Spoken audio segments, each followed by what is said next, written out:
yo te amo, Padre Dios. Amigos, muy buen día. Te saluda Brenda del Río, aquí en tu programa Armada Blanca, y estoy acompañada de una hija y de una amiga que es Carmen Aida Yocupicio. ¿Cómo estás, Carmen? Muy bien, gracias a Dios. Buenos días a todos. Gusto saludarlos. Pues bien, estamos compartiendo contigo el día de hoy un tema que nos apasiona a toda la América Latina y que va y lleva un mensaje a todo el mundo. Este es el tema de la Virgen de Guadalupe, del acontecimiento guadalupano, de lo que marca tu historia, tú, hermano, hermana, amigo, amiga que me escuchas, que ha marcado toda la historia del continente y sobre todo la historia de este país en donde la Virgen elige precisamente, ella quiere arraigar el cielo en este trozo de tierra. Ella quiere un sacramental tangible. Ella se queda, ella está presente en esta tierra y precisamente te vamos a ir contando despacito, despacito, para que tu corazón, tu ADN, que es de estas regiones del mundo, quede perplejo con el mensaje de esta bellísima Señora del Cielo. Y precisamente nosotros compartimos con muchas personas del mundo esta conferencia que se llama México, un pueblo con misión de amar, y que, dando crédito a quien honor merece, está basada en un libro del padre Eduardo Chávez, que hizo un excelente trabajo, que todos los latinos debemos de estar agradecidísimos con él, de todas las investigaciones que hizo, precisamente postulador de la causa de San Juan Diego, Cuautla Toatzin, a propósito de esto, encontró cosas bellísimas sobre el acontecimiento guadalupano. Y bueno, Carmen, una aparición escapa a la razón y trasciende a la historia, ¿verdad? Pero fíjense que no se puede negar la repercusión que tiene el acontecimiento guadalupano, Carmen, en nuestro pueblo de México y de las Américas, de la América Latina. Sí, así es. Esta aparición viene a ser algo en la historia muy importante, porque en la historia de tuya, mía, de todo aquel que se diga hijo de esta madre, que es nuestra Madre del Cielo, porque quien ignora su pasado no puede construir su presente, Brenda. El hombre sigue buscando la felicidad como un proyecto de vida y nadie renuncia a eso, sino todo lo contrario. Este camino para conquistar tiene dos pasos fundamentales, Brenda, el cual es primeramente uno, haberse encontrado a sí mismo, quién soy, ¿sí? De qué raza vengo. Y el otro, tener un proyecto de vida, una misión. Así es, y precisamente yo escuché una vez una frase que tengo que encontrar quién es el autor, pero que para mí representa algo muy importante. Es esta, que el futuro de las siguientes generaciones depende de los motivos que les demos para vivir. Y esto me hace pensar, te lo repito, el futuro de la siguiente generación depende de los motivos que le demos para vivir.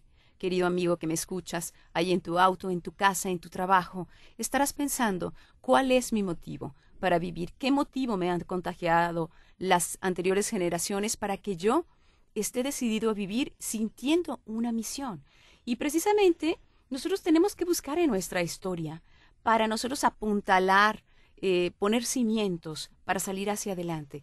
Y esta tristeza general de los jóvenes, ¿sí?, que ha permeado inclusive hasta los niños, Carmen, me hace cuestionarme mucho sobre el hecho de no haber transmitido realmente los verdaderos motivos para vivir, lo que es nuestra misión como pueblo de Guadalupe. Así que vamos siguiendo y pensando el por qué la Virgencita, Carmen, pudo haber escogido esta tierra, esta cultura latinoamericana y en concreto la azteca para venir a quedarse, a presentarse entre sus hijos.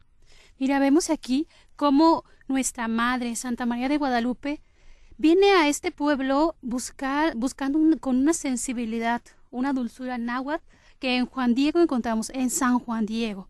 Aquel indígena, humilde, sencillo, con una particularidad que tiene, que es con un alma pequeña, un alma de niño. Así es. Solamente los humildes llegan a descubrir el misterio de Dios. Solo la sensibilidad, la dulzura que tenían y llevaban en su lengua estos nuestros antepasados, el náhuatl.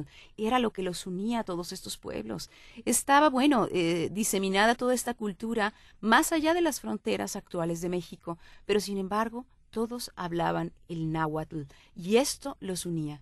Y fíjate cómo, de veras, aquí en México y en otros países de lengua castellana, descubrimos esa dulzura en el trato que hemos llevado desde nuestros antepasados, que es la amabilidad, el ser buenos anfitriones, el ser amables, el sonreír, el confiar en la gente inmediatamente. ¿Quieres un cafecito? ¿Se te antoja un taquito? ¿Quieres, mira chiquito, ven aquí? Así tratamos nosotros a las personas. Y esto, Carmen, no es común en todo el mundo.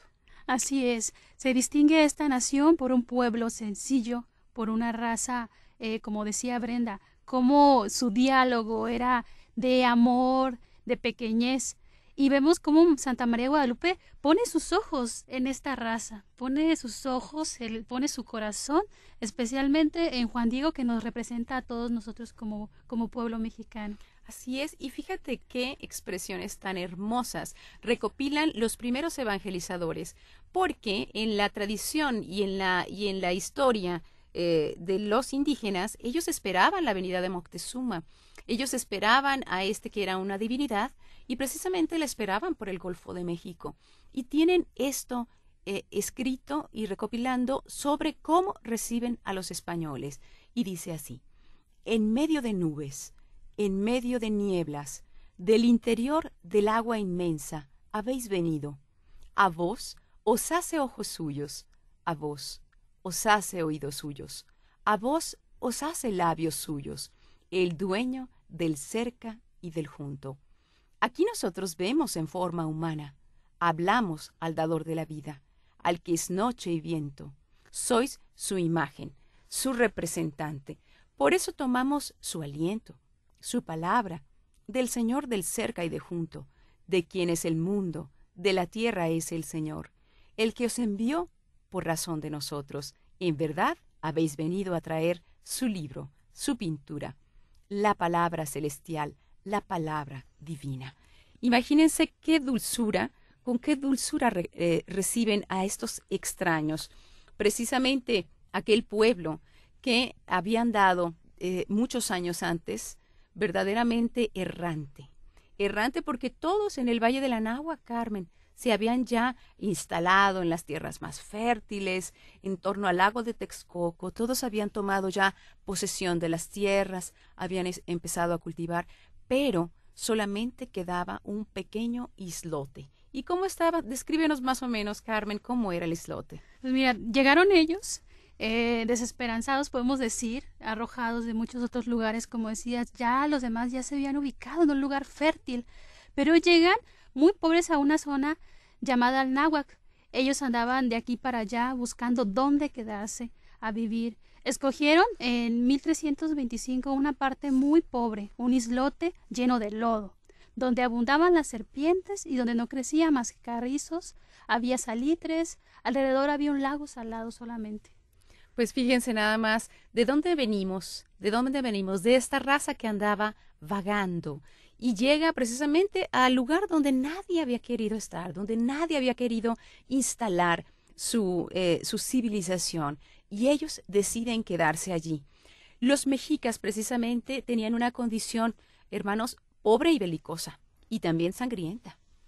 Y también otro de los fragmentos dice así: y cuando vinieron los mexicas, vinieron a ser los últimos, andaban sin rumbo, no fueron recibidos en ninguna parte, por toda parte eran reprendidos, solo eran arrojados y perseguidos. ¿Por qué? Porque en México no existía aún había carrizales donde ahora es México. Así es que está muy interesante, estás descubriendo tus orígenes aquí en tu programa Armada Blanca. Como pequeño apóstol de María, yo me entrego a ti, mi Dios.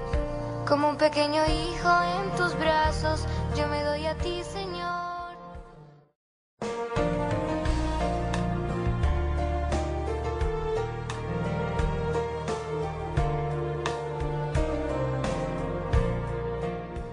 Estamos de regreso aquí en tu programa Armada Blanca Y estamos con este programa y este tema apasionante para nosotros los latinos, que es el acontecimiento guadalupano. Y pues, Carmen, proseguimos precisamente hablando sobre nuestros antepasados, los mexicas.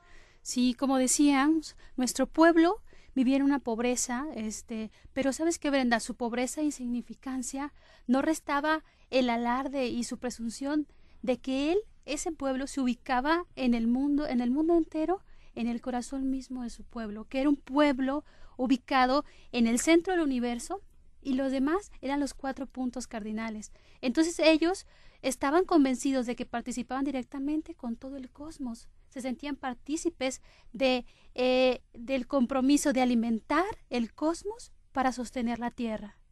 Así es, y fíjate, Carmen, cómo la Virgencita, la dulce Virgen María, llega a decir precisamente: yo quiero mi casita sagrada. Quiere precisamente este hogar cósmico, ponerlo en estas tierras, ¿no? Porque viene precisamente a inculturar precisamente las creencias, la religión católica aquí, en las creencias, inculturando todos estos 2 diferentes mundos, 2 diferentes concepciones en una sola. Y veamos qué significa México. ¿Saben qué? Significa, viene de 3 vocablos. Mesitli, que quiere decir luna, Sictli, que quiere decir ombligo o centro, y Co, que quiere decir en.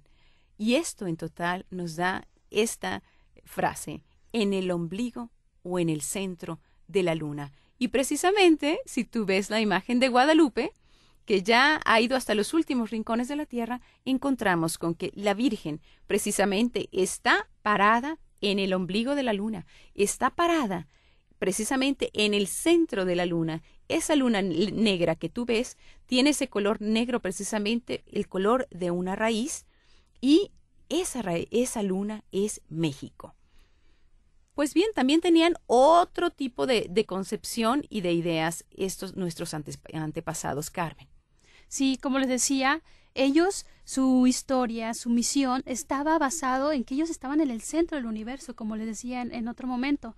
Es el estar, como decía Brenda ahorita, el significado de México, estar en el ombligo de la luna para ellos era estar en el centro del mundo creado, estar en una tierra sagrada. Para ellos México significaba los cimientos del cielo, de donde surgen los 4 rumbos del universo. México, los cimientos del cielo, donde se encuentran los 4 rumbos del universo, tierra sagrada, precisamente esta tierra de María. Pues bien, este pueblo del sol, sí, era el pueblo mexica, el pueblo azteca, y tenían esa profunda convicción, el ser el pueblo del sol. Por eso, el sol, el calendario azteca, tiene en medio precisamente como unos 4 cuadrantes, 4 pétalos y un centro. Pero hay otra cosa muy significativa para nuestra cultura, que es esta frase: flor y canto. ¿Por qué? Porque ellos encontraban que en las flores se reflejaba la belleza de Dios, ¿sí? Ese Dios que parecía tan lejano, pero que en la naturaleza se podía encontrar en las flores y en los cantos. Y si nos ponemos a pensar, ¿qué llega y percibe San Juan Diego en aquel cerrito que precisamente estaba todo árido, ¿no? Y que quería decir precisamente Tepeyac, cerro punta, cerro nariz, pero donde estaba completamente árido, y escucha un cantar hermoso de unos pájaros, unos cantos celestiales, ¿no? Y después encuentra las flores cuando va por la señal. Y precisamente flor y canto se decía in Xochitl incuicatl. Hay otra frase muy linda que dice: nadie hará terminar las flores y los cantos, escribían nuestros antepasados. Ellos perduran en la casa del dador de la vida. Todo esto era símbolo de la belleza misma de Dios, dueño de la vida, que se manifestaba sobre todo, amigos, en el color verde agua. Y tú puedes visitar el Museo de Antropología en México DF y te encontrarás un montón de joyería en verde, en jade, que precisamente solamente podía ser utilizado para una persona. Y en la calzada de Teotihuacán se podía encontrar en algunas celebraciones bailando hasta ¿cuántos hombres, Carmen? 10,000 hombres danzando, canto y flor, ¿sí? Exactamente, danzándole a Dios. Y ellos pensaban también, tenían una cosa un concepto muy importante en su cultura. Y pon mucha atención porque de ahí venimos. Para ellos decían, bueno, estas flores hermosísimas, para ser tan bellas, ¿qué necesitan? Estas que reflejan a Dios, ¿qué necesitan? Una buena raíz. Y para ellos, pon atención, la raíz era la verdad. Tenían esa tradición. Eso quería decir la historia de su pueblo, la raíz. Una raíz significaba a sus abuelos, a lo que venía de antes, a lo que le daba identidad a ese pueblo. ¿Qué toman tus hijos de tu familia? Toman identidad. ¿Qué tomamos de nuestra nación? Identidad. Y precisamente esta raíz era lo que les daba identidad, era su propio pueblo, y esto era la verdad, lo arraigado, lo que estaba en lo profundo del corazón. Así es que la verdad se relacionaba con la raíz, por eso les costó tanto trabajo, Carmen, aceptar lo que venía de afuera. Las ideas de afuera, si viene de afuera, esto no puede ser verdad, definitivamente, ¿verdad? Pero vamos a ver a quién entrega su nombre precisamente hablando de esta verdad, si significa también a su pueblo, a lo que venía de los abuelos, a lo arraigado, pues precisamente a quién le revela su nombre, la Virgencita de Guadalupe. Sí, cuando Santa María de Guadalupe se presenta a San Juan Diego, ella se presenta con tres nombres en náhuatl, que Juan Diego lo reconoce perfectamente bien, que es un solo Dios. Principalmente le dice, vengo en nombre de Moyocoyatzin, que significa el que está inventado a sí mismo. Otro, Tloquenahuaque, dueño del cerco y del junto. Y Ipalnemowani, dador de la vida. Y precisamente la Virgencita, linda ella, se aparece hablando en dulce náhuatl, le habla en su idioma y precisamente revela su nombre, María de Guadalupe, no al indio Juan Diego, se lo revela a Juan Bernardino, que estaba enfermo. Le dice a él su nombre, no se lo dice a San Juan Diego, pero fíjense estos términos perfectamente perfectos, ¿sí? Disculpen la redundancia en lo teológico. Moyocoyatzin, el que no necesitó que lo inventara nadie, él se inventó solo. Tloquenahuaque, dueño del cerca y del junto. Ipalnemowani, dador de la vida. Imagínate esto, qué bellos conceptos.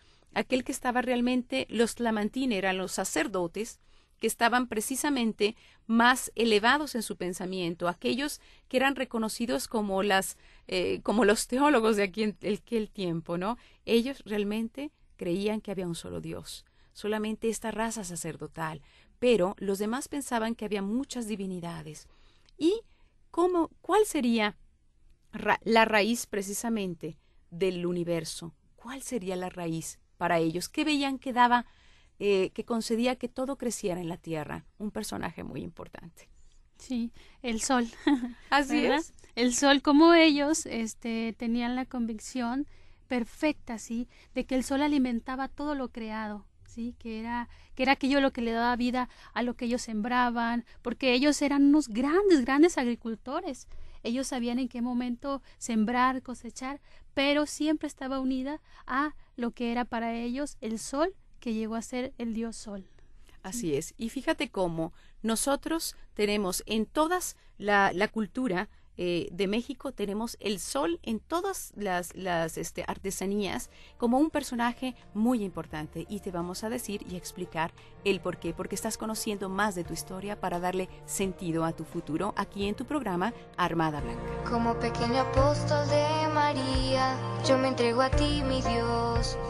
Como un pequeño hijo en tus brazos, yo me doy a ti, Señor. Como soldadito de María, con el rosario mi oración. Yo te amo, Padre Dios. Porque ante ti puedo ser grande.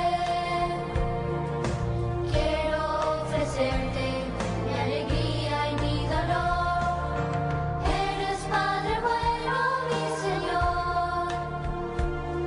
Papá Dios, a ti me ofrezco, a ti me doy. Armada Blanca.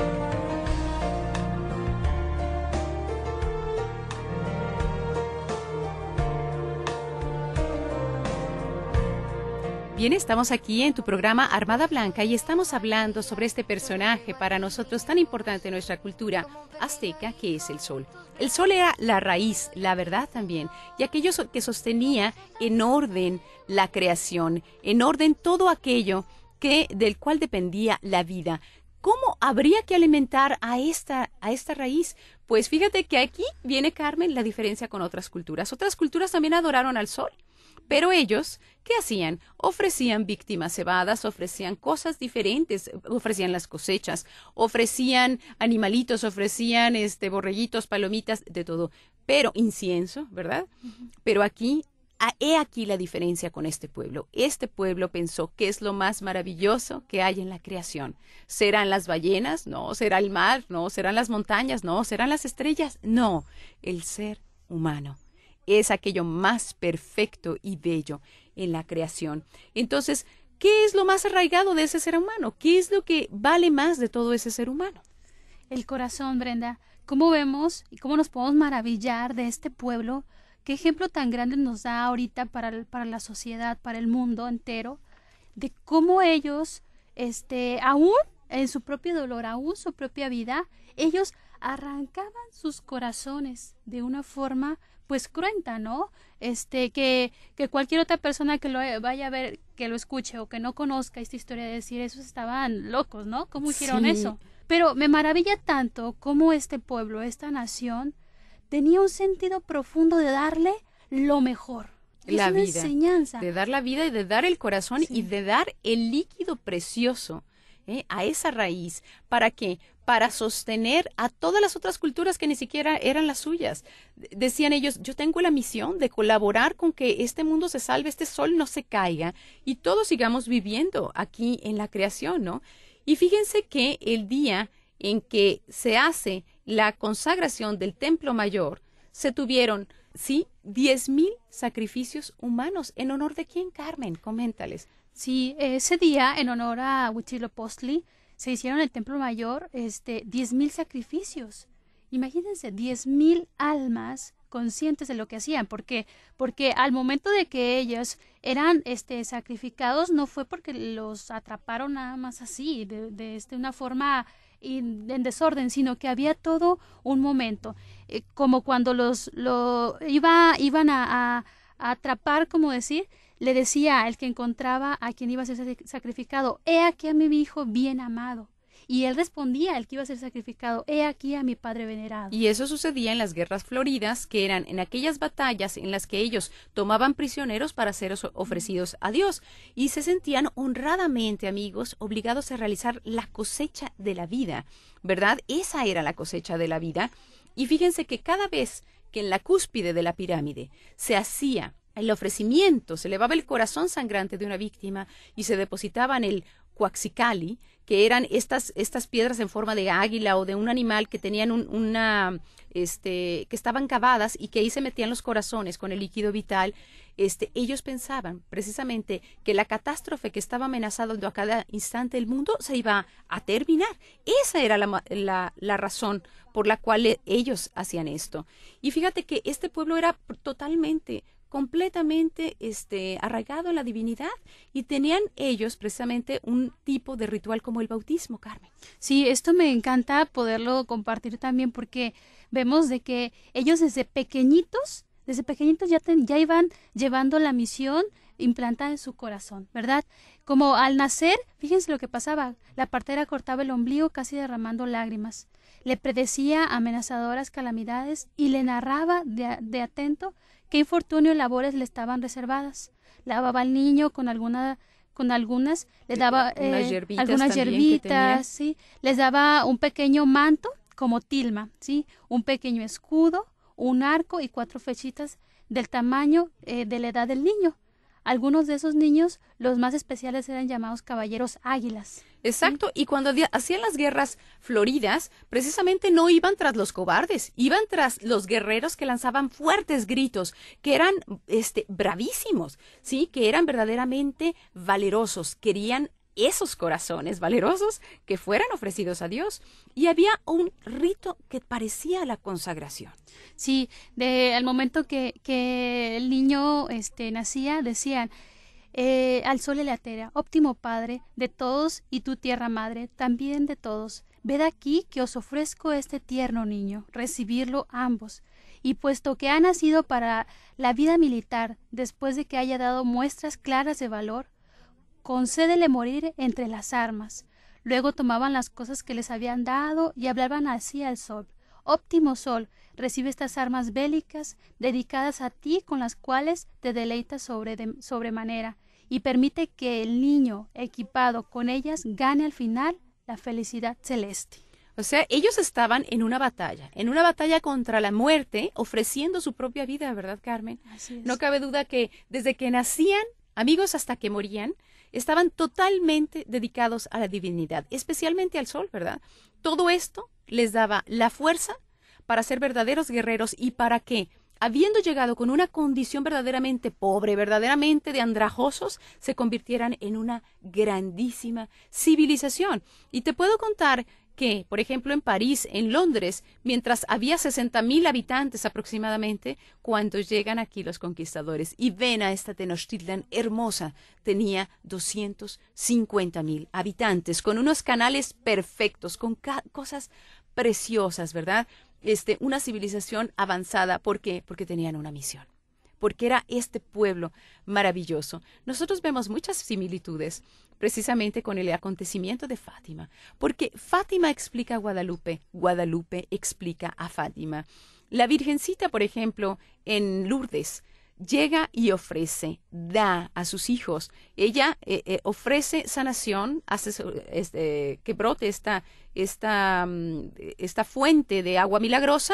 ¿Y qué hace? Ya cuando están maduros en Fátima, pide, niños, ¿quieren ofrecerse a Dios? A Bernadette le dice que vayan ahí, tomen de esa agua, se metan en esa agua y quedarán sanos. Acá en Fátima es diferente. Pero vamos a ver, entre Fátima y Guadalupe, ¿qué similitudes tenemos, Carmen? Sí, vemos cómo estos pequeños, hablando en Guadalupe y viendo la similitud en Fátima, los niños desde pequeño en Guadalupe estaban preparados para ir a una batalla. Desde pequeñitos tenían una misión, ¿sí? Se les daba una misión. En Fátima, los niños reciben una misión, ¿sí?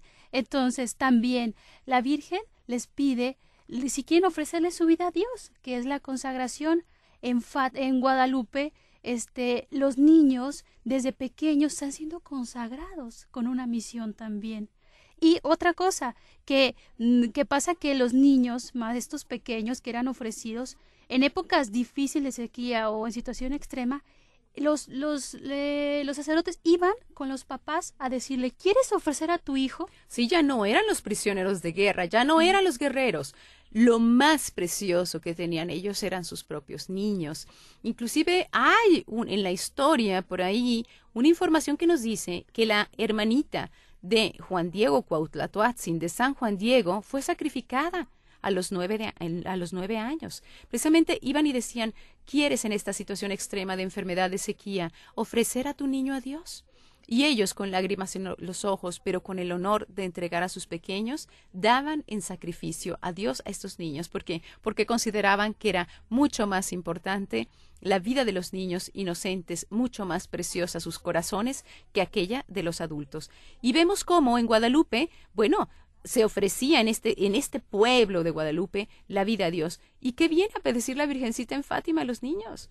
¿Quieren, niños, ofrecer su vida a Dios? Pero también hay una parte de sacrificio. Así es. La Virgen también en preparación les pide, los prepara con pequeños sacrificios. Como sabemos que los niños estos no comían y regalaban su comida a otros niños más pobres, ¿verdad? En Guadalupe también los niños van siendo preparados para un gran sacrificio, ¿verdad? Así es, ofrecen su propia vida, así como Francisco, Jacinta y Lucía, y reciben precisamente, vimos en el ritual del bautismo, sus armas, su pequeño arco y sus flechas. ¿Cuáles son las armas que reciben en Fátima? Reciben el rosario. Así es, y hacen pequeños sacrificios. Así es que ya estás encontrando las similitudes entre Fátima y Guadalupe. Tú que eres de este pueblo del sol, de este pueblo guadalupano, lo estás encontrando aquí en tu programa Armada Blanca. Como pequeño apóstol de María, yo me...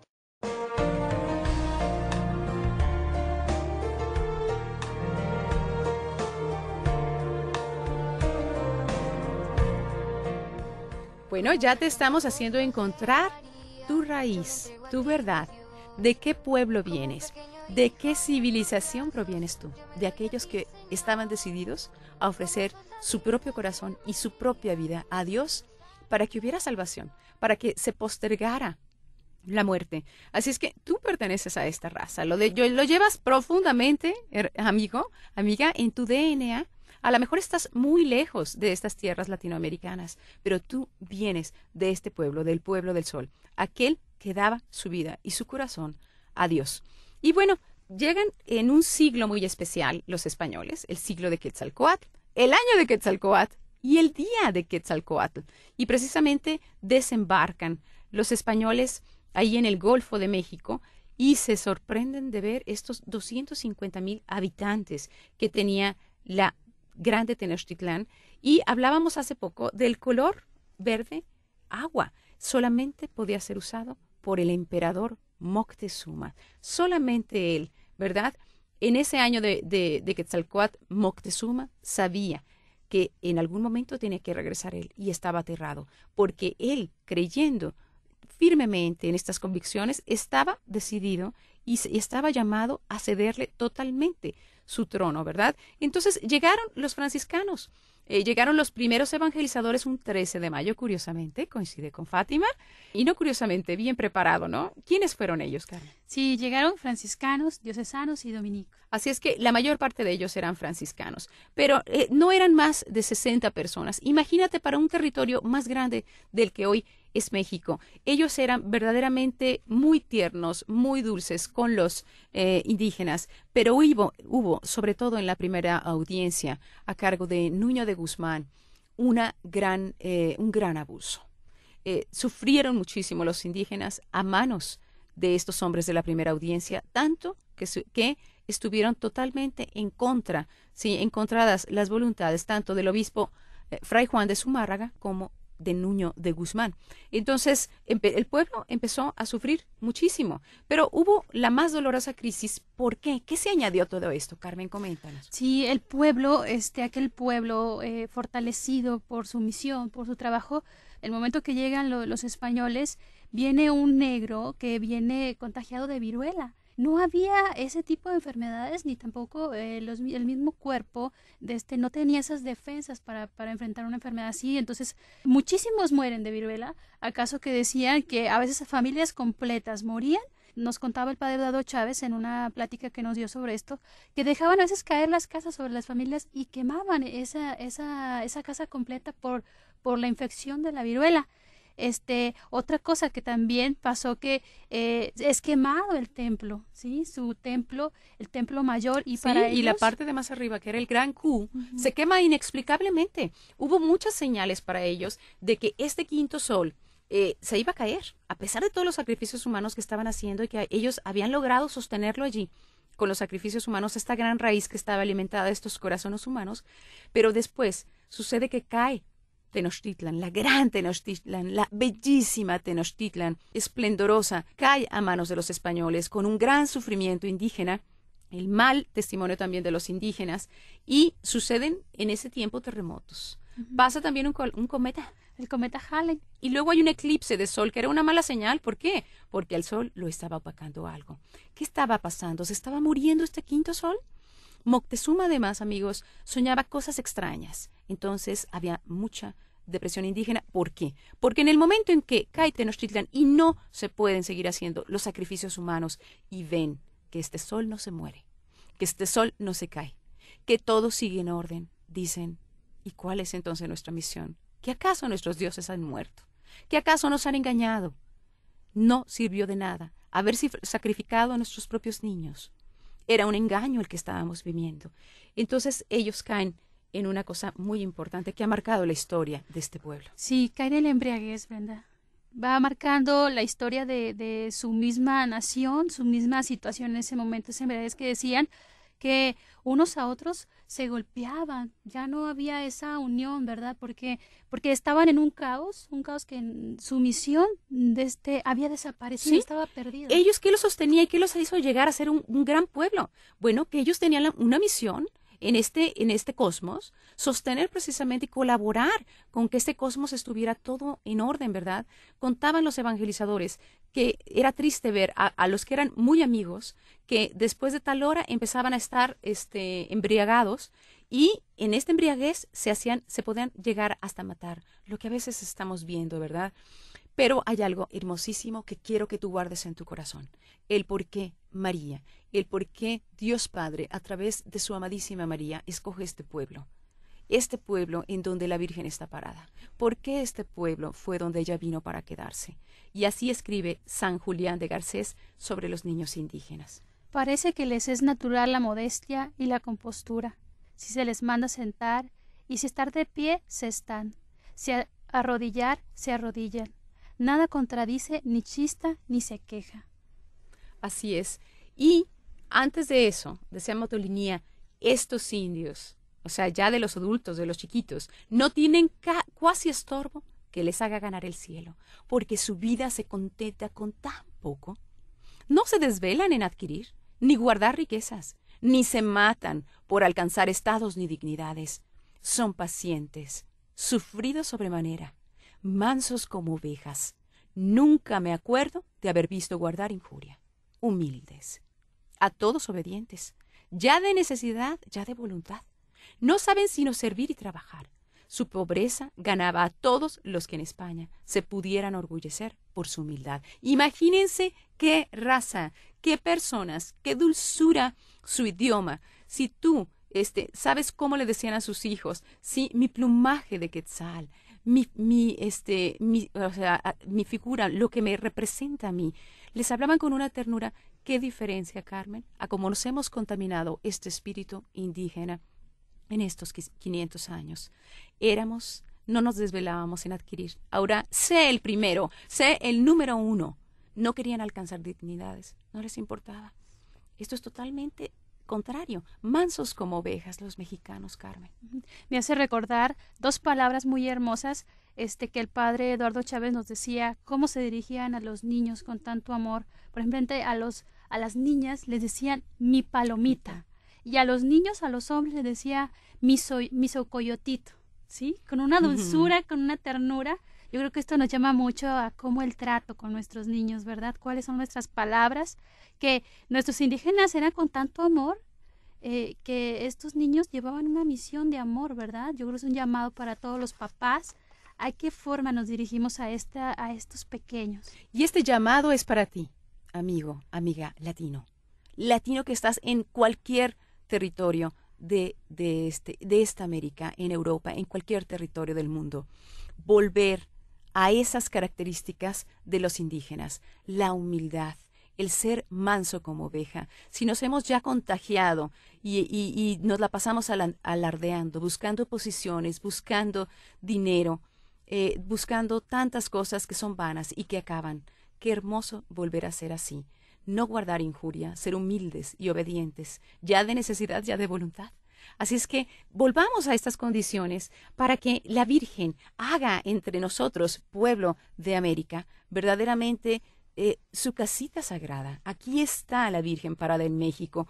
Así es que esas cosas que han pasado durante estos 500 años, que volvamos a tener este corazón, Carmen, este corazón de niño. Te seguiremos contando en el siguiente programa. Así que cada vez que veas volar a los voladores de Papantla, acuérdate que están volándole a los 4 rumbos del universo, aquí, centrados en México, en esa casita sagrada donde la Virgen ha puesto su morada entre nosotros. ¿Por qué? Porque está viva, está aquí y se le aparece a un humilde, a un laico, a un pequeño, a San Juan Diego, aquel que no tenía color en su tilma por ser un simple más igual. Y de eso te contaremos en el siguiente programa. Nos da muchísimo gusto haber tenido tu compañía, haber llegado hasta tu corazón y recordarte de qué raza vienes. Muchísimas gracias, Carmen, por acompañarme hoy.